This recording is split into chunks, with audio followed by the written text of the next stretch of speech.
गोपाळ गोपाळ भाऊ. यात न कळण्यासारखं काय आहे गोपाळ भाऊ? तुमचं हे मध्य प्रदेश मोठं पोटच सगळं सांगतंय. दिवसेंदिवस तुमचं वजन वाढतच चाललंय. वजनाबद्दल एवढ्या चर्चा कोणाबद्दल चालल्यात म्हणतो? आणि कोणाबद्दल महाराज? इथे खाण्याचा प्रचंड शौकीन फक्त गोपाळ भाऊच आहे. म्हणजे मंत्री, तुम्हाला वजनाचं गणित खूप चांगलं जमलं असं दिसतंय. हो महाराज, मला समजवावंच लागतं, शेवटी मी मंत्री आहे ना. बरं, मग एक सांग मंत्री, 1 किलो कापूस आणि 1 किलो लोखंड यापैकी काय जास्त जड आहे? महाराज, हा तर अगदी सोपा प्रश्न आहे. 1 किलो लोखंड नेहमी जड असतं. काय महाराज, सांगा तर माझं उत्तर बरोबर आहे की नाही? ही तुमच्या रिकाम्या डोक्याची अक्कल. काय गोपाळ भाऊ, तुला उत्तर माहितीये का? सांग बरं. उत्तर माहिती नाही असं कसं होईल? दोन्ही सामान जडच आहेत, कारण तुम्ही दोघांचं वजन 1 किलोच सांगितलेलं आहे, त्यामुळे ते एकसारखंच आहे. खूपच छान गोपाळ भाऊ, खूपच छान. तुमच्या लक्षात येत आहे का महाराज? माझ्या फक्त पोटाचं वजन नाही तर डोक्याचं वजनही वाढलेलं आहे. हे घे गोपाळ भाऊ, तुझं बक्षीस.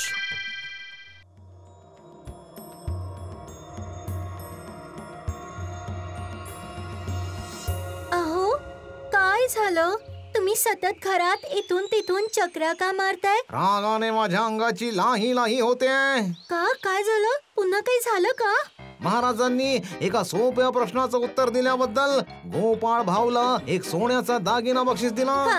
काय सांगताय तुम्ही? दागिना? हो अगं, मला एक तुझा छानसा दागिना दे तर. माझ्या दागिन्याचं तुम्ही काय करणार? अरे दे ना. माझ्या डोक्यात अशी एक युक्ती सुचली आहे की ज्यामुळे गोपाळ भाऊला महाराजांकडून बक्षीस मिळणं तर दूर, राज्यसभेत येणं सुद्धा बंद होईल. आता मला तुझा एक दागिना आणून दे. उद्या दुपारपर्यंत तुझा दागिना तुला परत मिळून जाईल. तुला फक्त इतकंच करायचं आहे. मी जसं जसं सांगतोय तसं तसं करायचंय. अच्छा ठीक आहे आणते. हा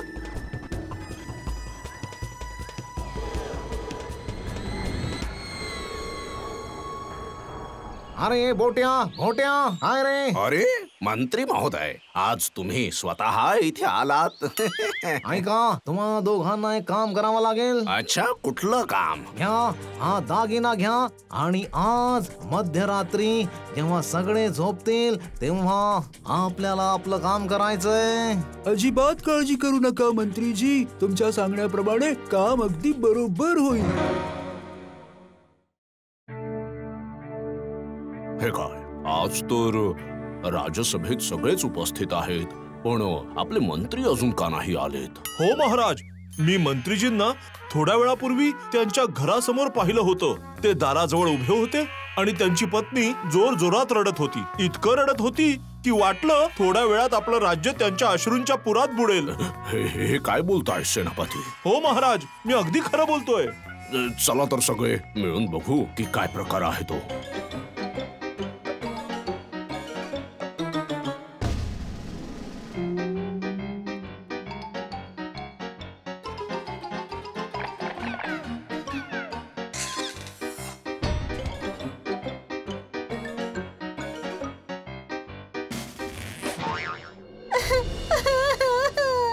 अरे देवा, आता काय करू मी तर बर्बाद झाले रे देवा.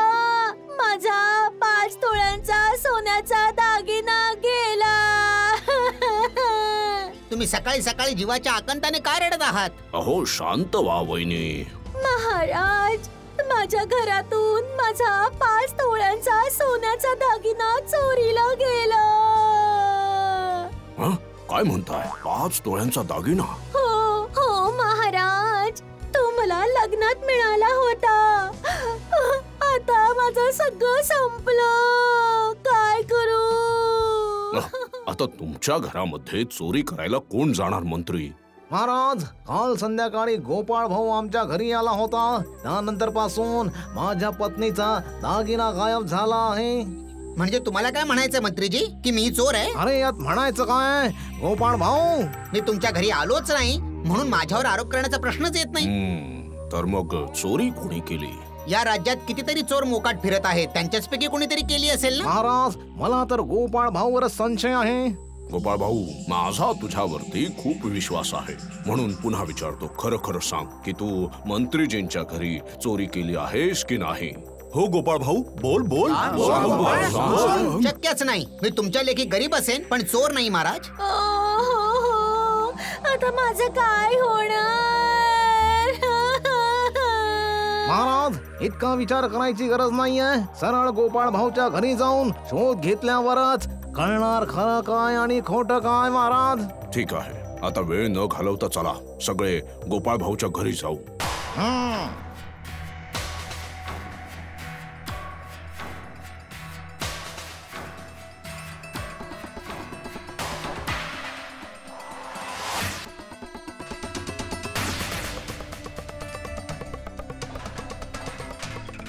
अहो, हे काय करताय? काय चाललंय हे? तुम्ही सगळेजण माझ्या घरात कसली शोधाशोध करताय? मला सांगाल का कोणी? मंत्रीजी, प्रत्येक गोष्टीला एक मर्यादा असते.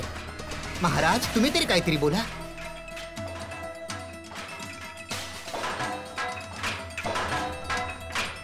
तुम्ही सगळे घरात शोधाशोध न करता बाहेर या. अंगणातल्या झाडाजवळची ही माती काहीशी उंच उंच वाटते.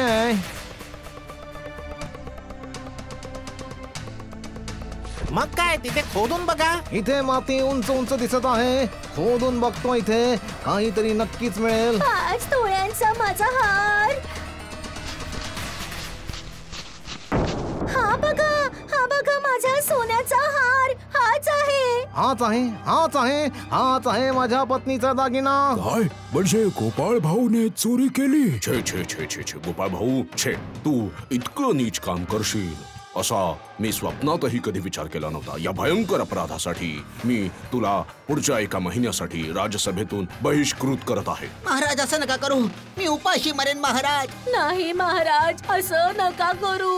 असं नका करू आमच्या सोबत. महाराज, मी कोणताही गुन्हा केलेला नाहीये. हे सगळं मंत्रीजींचं कटकारस्थान आहे. मला काही एक ऐकायचं नाहीये. नाही नाही नाही नाही, येत्या 1 आठवड्यासाठी तुझा चेहराही पाहायचा नाहीये. चला सगळेजण.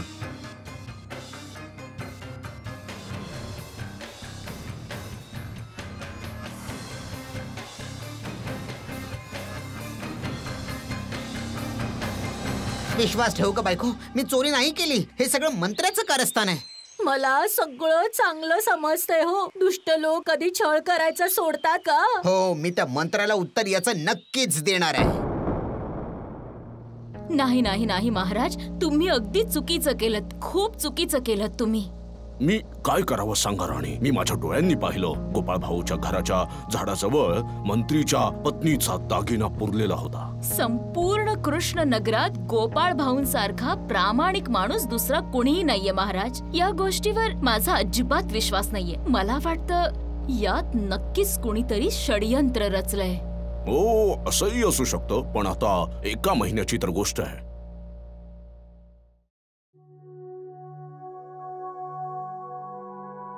काय महाराज, तुम्ही इतके उदास का दिसताय?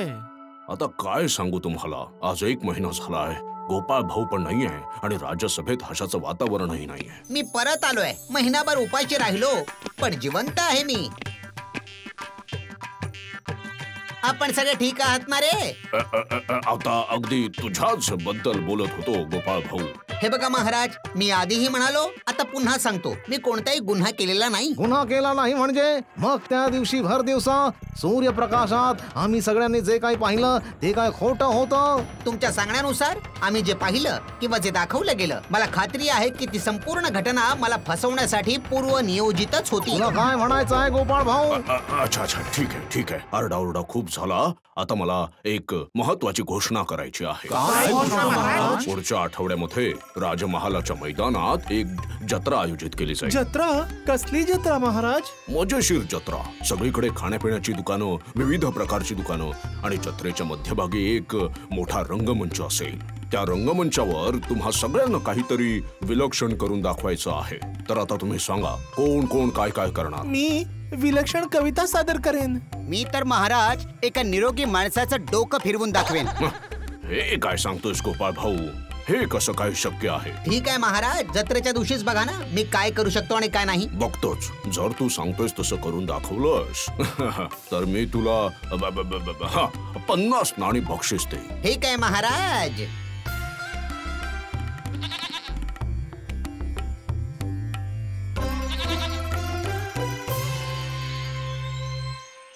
अहो हे काय, तुम्ही तुमच्या सोबत हे काय घेऊन आला आहात? ही आहे 5 नाण्यांची शेळी आणि हीच शेळी मला 50 नाणी मिळवून देणार आहे. 50. काय काहीतरीच काय बोलताय तुम्ही? तुमचं डोकं बिकं फिरलंय की काय? बरे आहात ना? एका माणसाचं डोकं फिरवायचंय, त्यासाठी ही योजना. ऐक हा, ही शेळी सोन्याचं अंड देतं असं सगळीकडे सांगायचं. काय तर मग करणार ना तू माझी मदत? करेन हो, अगदी 100% करेन. ज्यांनी तुमच्या सन्मानाशी खेळ केलाय त्याला तर धडा शिकवल्याशिवाय राहणार नाही मी.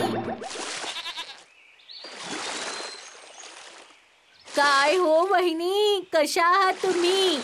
हल्ली तर तुम्ही घाटावर दिसतच नाही तो. अहो बाहेर कशी काय दिसणार मी शक्यतो घराबाहेर पडतच नाही कधी. बाहेर इतकं कडकडीत ऊन आहे ना, माझा रंग काळा पडेल की त्यामुळे, म्हणून नाही पडत. हो बाई, हेही खरं आहे म्हणा. पण तुम्हाला एक सांगू, जेव्हापासून ही शेळी आमच्या आयुष्यात आली आहे सगळं चांगलं चालू आहे. हा हे बघा सोन्याचं अंड. रोज या शेळीच्या डोक्यावरून हात फिरवला की मग ती मला एक सोन्याचं अंड दिल्याशिवाय राहत नाही. हे काय, मला तर माझ्या डोळ्यांवर विश्वासच बसत नाहीये. दाखवा दाखवा दाखवा, मला पण ते अंड दाखवा ना. नाही नाही नाही नाही नाही, जवळून नाही पाहायचं, लांबूनच बघायचं बरं का. आता ना मी काय करणार ना, हे शहरात घेऊन जाणार आणि विकणार आहे, माहितीये का. हे तर अविश्वसनीय आहे हो. ही काही साधारण शेळी नाहीये हो, ही एक चमत्कारी शेळी आहे. एकदा ज्याच्या जवळ जाईल त्याचं नशीब फळल्याशिवाय राहणार नाही. हा चला तर निघते मी आता. हा चला.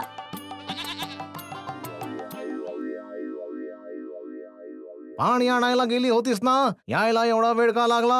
अहो असं काय करताय, मी तर पाणी आणायलाच गेले होते, पण सोबत जी आता बातमी आणलीये ती मस्त आहे. तुला काय म्हणायचं आहे, जरा नीट स्पष्टपणे बोल.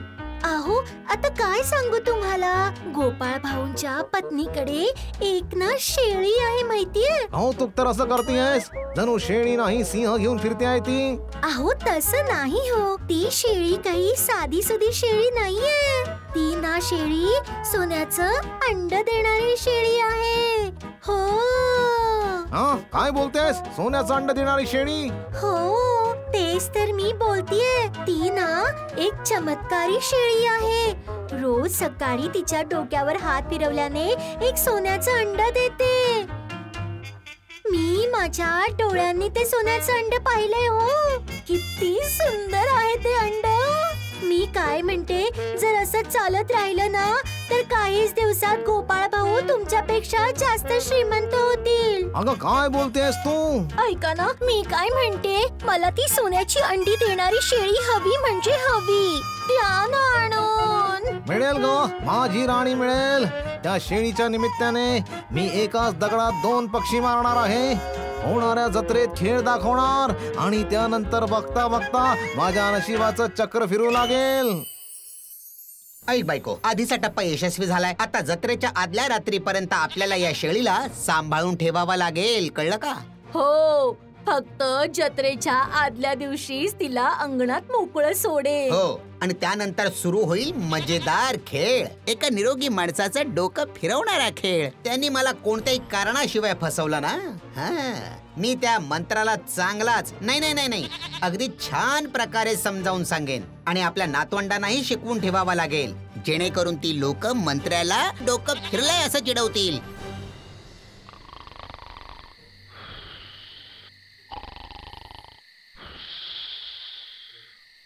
गोटा, काम खूपच सावधगिरीने करायला पाहिजे.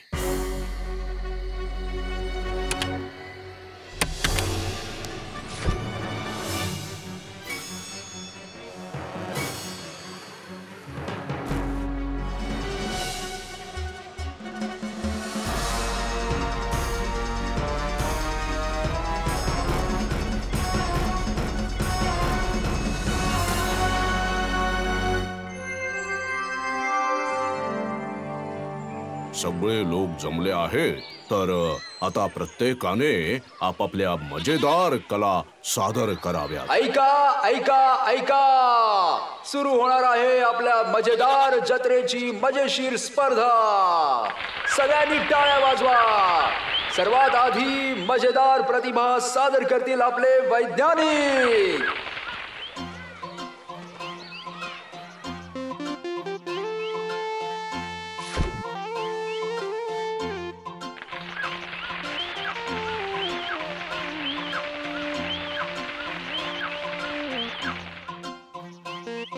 खूप छान. खूप छान वैज्ञानिक, खूप छान. वैज्ञानिक खूप छान. शाबास वैज्ञानिक, शाबास.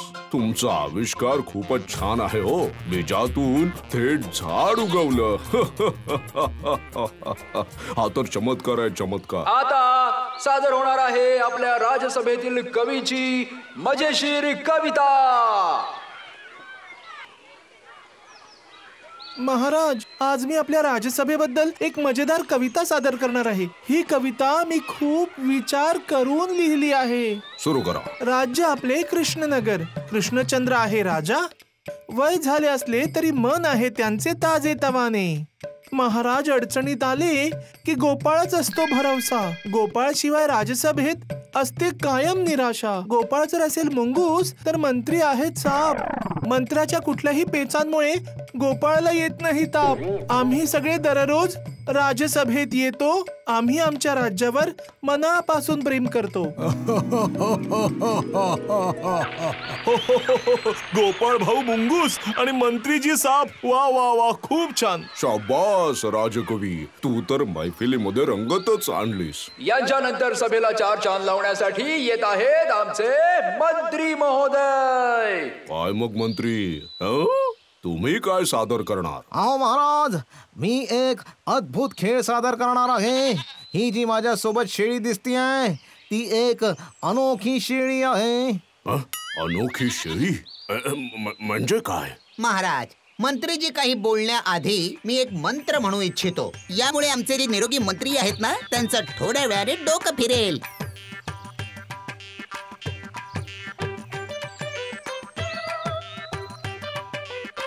नमस्या गिली गिली, इचिंग बिचिंग, फक फकश फकाश फो फू.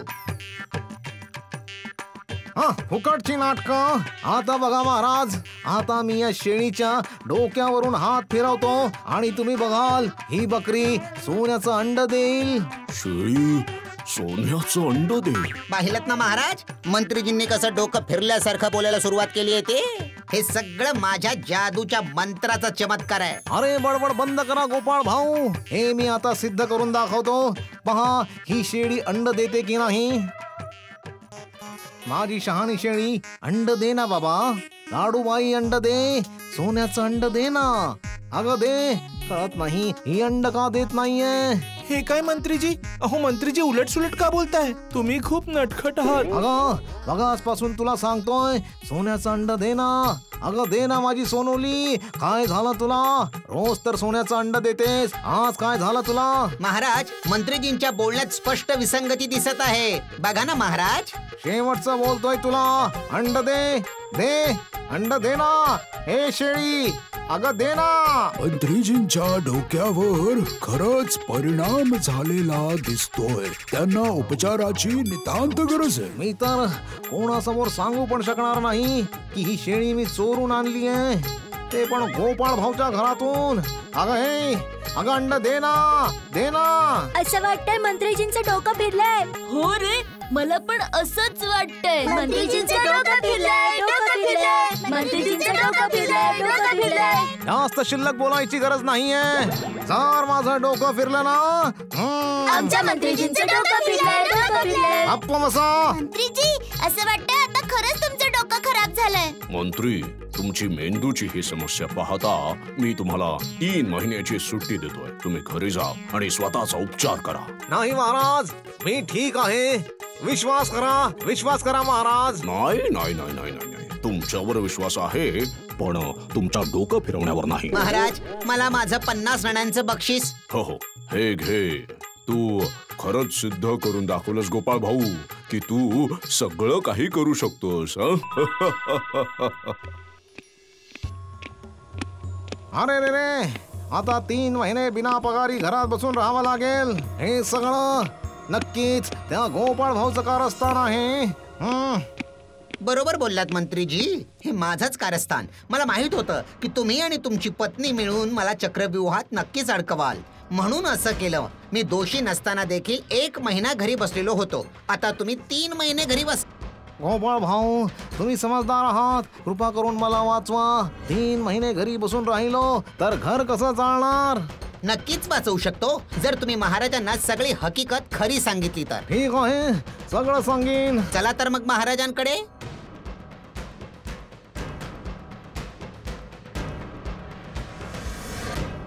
हे काय मंत्री, तुम्ही गोपाळ भाऊला अशा प्रकारे फसवलं आणि मी निरपराध गोपाळ भाऊला शिक्षा दिली. होय महाराज, मी पूर्ण 1 महिना तोंड बंद करून बसलो होतो. मंत्री, मी तुम्हाला राज्यसभेतून संपूर्ण आयुष्यभरासाठी बडतर्फ करतो. जा तुम्ही इथून. महाराज, मी मरून जाईल. असं करू नका महाराज, असं करू नका. मी मरून जाईल. हे पहा महाराज, पुन्हा डोकं फिरल्यासारखं करतायत. यालाच म्हणतात शेळीने डोकं फिरवलं डोकं.